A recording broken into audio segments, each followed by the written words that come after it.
birinci sinifə gedəcək uşağın məktəbə psixoloji hazırlığı nədən ibarətdir?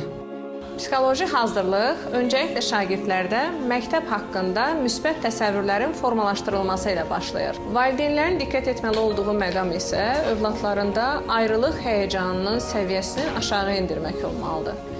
Çünki oyun fəaliyyət növündən şagird təlim fəaliyyət növünə keçirsə, bu onlarda emosional durumda da stabilliyi poza bilir. Əlavə olaraq da məktəb onlar üçün yeni bir dünya deməkdir. Yeni dünyada onları nələr gözləyir? Yeni insanlar, qaydalar, nizam, intizam. Bu da onlarda emosional səviyyənin, stressin səviyyəsinin artmasına gətirib çıxarır. Öncəliklə biz həm məktəb olaraq, həm də valideynlər olaraq şagirdlərdə məktəb haqqında müsbət təsəvvürləri formalaşdırmalıyıq. Məktəbdə onları nələr gözləyir? Onları dostları gözləyir, müəllim gözləyir, onları oyunlar gözləyir, onları fərqli bir mühit gözləyir. Nə qədər məktəblə bağlı uşaqlarda maraq oyatsaq, onların məktəbə gəlmə həyəcanının səviyyəsini bir o qədər aşağı salmış oluruq.